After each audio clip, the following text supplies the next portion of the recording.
Working with power animals is a fascinating part of shamanic practice and learning about how spirit communicates with us. Spirit doesn't talk to us necessarily in English or even in words. Spirit communicates with us in symbols. Symbols are information rich, and it conveys a great deal of knowledge and wisdom through the use of animals in particular. In a previous video, we talked about power animals, and we talked about the shamanic journey. And within those communications, it is fascinating and interesting to ferret out what it is that Spirit is trying to share with us through the use of animals. Different from dream interpretation as we've come to understand it, symbols like a wolf or eagle or buffalo don't necessarily mean something very specific. And for example, a wolf doesn't necessarily mean one's mother. Wolf is much more rich than that. So when you're working with power animals, it's important to do a couple of things. One of them is to understand more about what the symbol is, particularly as it exists in nature. And second of all, what it means to you as an individual. What any particular animal may mean to me is going to be different than what it means to you. And it's very important that you always seek to find the resonance that the symbol has to your life. So a good way to begin, for example, is to look at what the characteristics of the animal in particular is. For example, let's take a serpent or a snake. If we look at a book, or even if you type power animal serpent into your search engine, you will come up with dozens of references about what that symbol or that animal might mean. And some of them will even try to explain to you what it means in the sense of an archetype or a dream interpretation. It's more interesting and more important to find those references that talk about the characteristics and behaviors of the animal instead. There are some books that are quite popular, like Animal Speak and Animal Wise by Ted Andrews, who do just that. And they are a good resource of a place to begin to research and to understand what the animal is trying to tell you. So if we're looking at serpent, for example, we find a couple of very interesting things. One is that the serpent is very low to the ground, and it sometimes can seem as though the serpent is like an antenna of sorts. It does most of its hunting, for example, through feeling, through sensation. It feels through the ground where the mouse might be, as opposed to seeing it or even hearing it. So feeling, that kind of sensation, is very important to the serpent symbol. Another thing is that the serpent is the kind of character that waits more than hunts. It doesn't necessarily track, although it does often.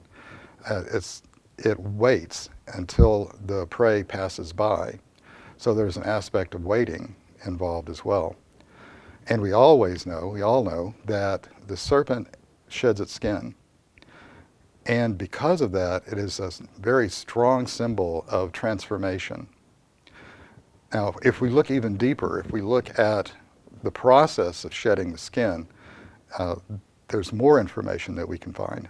For example, the serpent's skin does not stretch. That's why, in order to grow, it has to break out of that skin. So at some point, whenever it has outgrown the skin, it will split open, and it begins then to shed.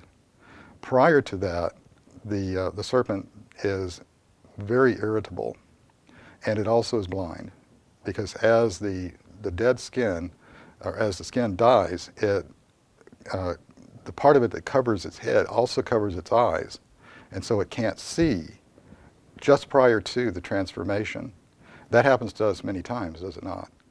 That right before a big transition, we sort of go blind.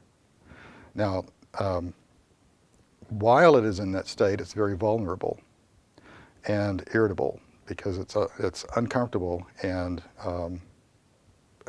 probably quite afraid. Now, when the serpent comes out of the skin, its new skin is very sensitive and it increases its irritability. So that's why a serpent in this transition will often hide. It will go into a dark place and crawl way back into the rocks, for example, and just be alone until the new skin is mature enough that it can once again go out and hunt on its own. That's why you don't want to put your hand into dark places whenever it's time for serpents to be molting. But you can see there's a lot of different aspects of the serpent that are important to understand in working with serpent as a symbol for you. In the context of a shamanic journey also, or in a dream, the animal is doing something. It is behaving in some way. It may be hunting, or it may be simply looking at you, or it may be striking.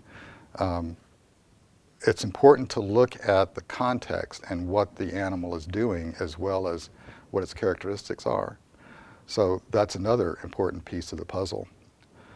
Now, when you have this serpent in your dream or in your journey, and you look at all the different aspects of it, perhaps in a book or online, what you want to do is to use your feeling, use your inner knowing, that sense of connection with the words and with the concepts that resonate with you.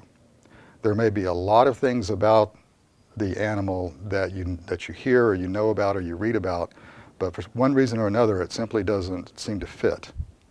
And if that's true, then just set that piece aside because it's not for you right now. But those parts that do resonate for you, those are important, and those are the ones you want to pay attention to. And as you pay some attention to these characteristics that do resonate, then you can begin to form an idea about what Spirit is trying to say through the use of this particular symbol or this particular animal, and also considering what it is that the animal is doing. Perhaps in your journey, the serpent is hiding, which may mean that it's a very good time for you to back away and take some time to look and see where you are, perhaps hibernate for a while. So those are the keys of working with power animals. And taking that further, if you want, you can also, if it's possible in your environment, to observe them in their normal setting. That way you can see firsthand, you can feel firsthand what the animal might be communicating with you